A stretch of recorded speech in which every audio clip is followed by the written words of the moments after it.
સિંહણ બચ્ચો એક અને એકે હજારા તમારી આ દેવીના સિંહણ છે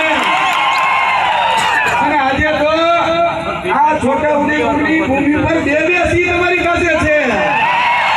એક આદિવાસી શેર, એક કાઠિયાવાડનો સૌરાષ્ટ્રનો સિંહ।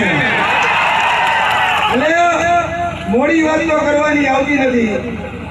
આપણે ગુજરાત જોડો યાત્રા અંતર્ગત આજના નવા વર્ષના સ્નેહ મિલનના જે કાર્યક્રમમાં ભેગા થયા છીએ ત્યારે સ્ટેજ ઉપર બિરાજમાન તમામ આગેવાનો વતી તમને બધાને નવા વર્ષના રામ રામ, જય જોહર, જય માતાજી, જય ભવાની।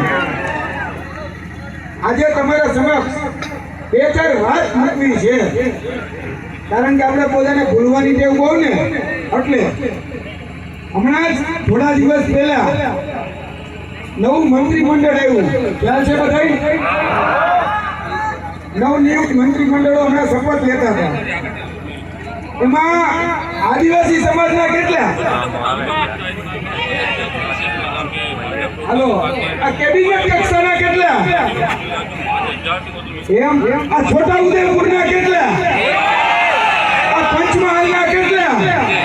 હાલોલમાંથી કેટલા? એક પણ નહીં।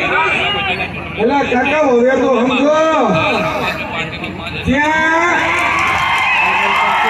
આપણે બધા પાયાના પથ્થર હતા, પાયાના પથ્થર, આ લોકશાહી આવી ત્યારે લડવા માટે કોણ ગયું હતું?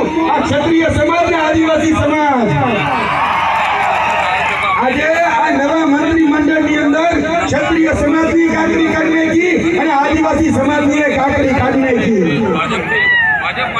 આ સમજવા માટે, આ સમજાવવા માટે તમારા સમક્ષ આવ્યા છીએ। એક સમય હતો, આજ ભૂમિ ઉપર આપણું રજવાડું હતું ને, ઈ રજવાડું આજે